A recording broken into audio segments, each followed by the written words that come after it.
ભુજના માધાપરમાં બટુક ભોજન બાદ 40 બાળકોને ફૂડ પોઈઝનિંગની અસર. જીકે જનરલ હોસ્પિટલમાં સારવાર.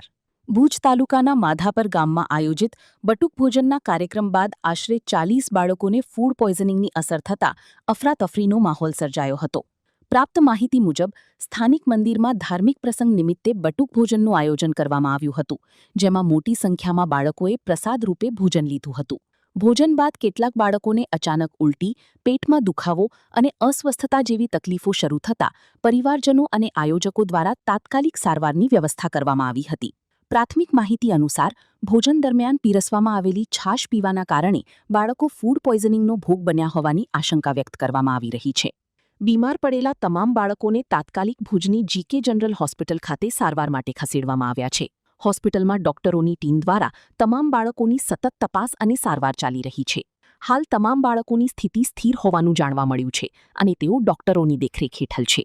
ઘટનાની જાણ થતાં આરોગ્ય વિભાગના અધિકારીઓ પણ હોસ્પિટલ તેમજ ઘટના સ્થળે પહોંચ્યા હતા અને ભોજનના નમૂનાઓ તેમજ છાશના સેમ્પલ તપાસ માટે લેવામાં આવ્યા હોવાનું જાણવા મળ્યું છે. તપાસના અહેવાલ બાદ ફૂડ પોઈઝનિંગનું ચોક્કસ કારણ સામે આવશે. આ ઘટનાને પગલે માધાપર સહિત સમગ્ર વિસ્તારમાં ચિંતાનો માહોલ જોવા મળી રહ્યો છે, જ્યારે વાલીઓ પોતાના બાળકોના સ્વાસ્થ્યને લઈને હોસ્પિટલ ખાતે હાજર રહ્યા હતા. સ્ટોરી બાય કિરણ ગોરી, ભુજ. બનાવ બન્યો કેવી રીતે બન્યો અને કેવી રીતે આવશે? આ બનાવ અમે રવિવારે બટુક ભોજન રાખ્યું. ગઈકાલે પણ પ્રોગ્રામ રાખેલો હતો. એમાં બધા ખાઈ લીધો છોકરાઓ. પછી 10-10 વાગે પહેલાં એકાદા છોકરા જવાનું છે. એના પછી 12-12 પછી એટલા બધા કેસ આવ્યા કે 40-50 જણાને બધાને ફોન આવ્યા ઘરેથી કે મારા પોતાના વોલ્યુ છે, મારા વોલ્યુ છે. એ પછી રાતના અમે આવી રીતે બધાને એડમિટ કર્યા છે. બધાને પોતાની ગાડી બધા વ્યવસ્થા કરી.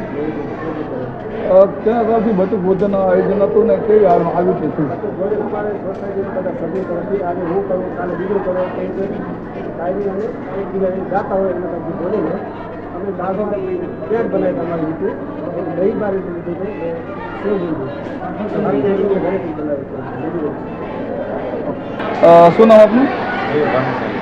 મયુરભાઈ, છે બટુક ભોજનમાં જે કેટલા છોકરાઓને અસર થઈ છે અને શું કહેશો તમે આવી રીતે? છોકરાઓને અસર થઈ છે એમાં, કારણ કે આમ તો બધું ભોજન અમે છેલ્લે 8 વર્ષથી કરી જ્યાં પહેલું બનાવતું છે.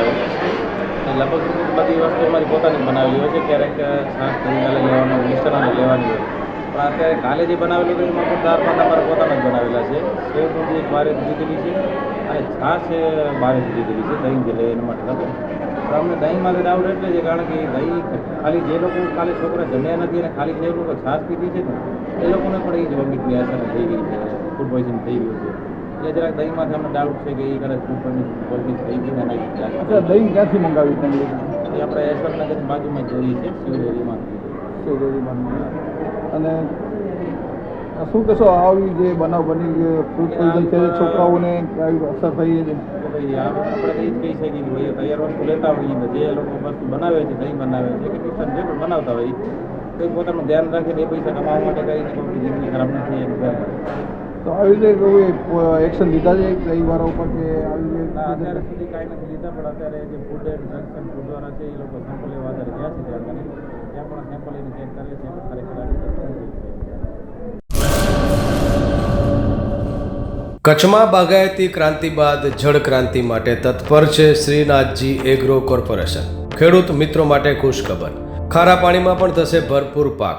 સબમર્સિબલ પંપના ડીલરો, ઇરિગેશનના ડીલરો અને એગ્રો સર્વિસ સેન્ટરના વેપારીઓ માટે બહોળા વેપારની સુવર્ણ તક એટલે કશ્યપ એન્ટીસ્કેલ સિસ્ટમ.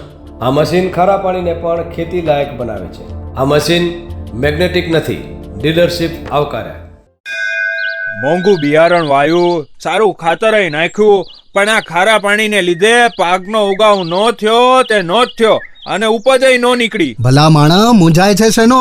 ખેતરમાં લગાવ કશ્યપ એન્ટીસ્કેલ મશીન, જે ખારા પાણીને બનાવે ખેતી લાયક અને ફળદ્રુપ જમીન સાથે આપે મબલખ પાક. સંપર્ક Shrinathji agro corporation, Prahlad Nagar road, SJ highway, Ahmedabad.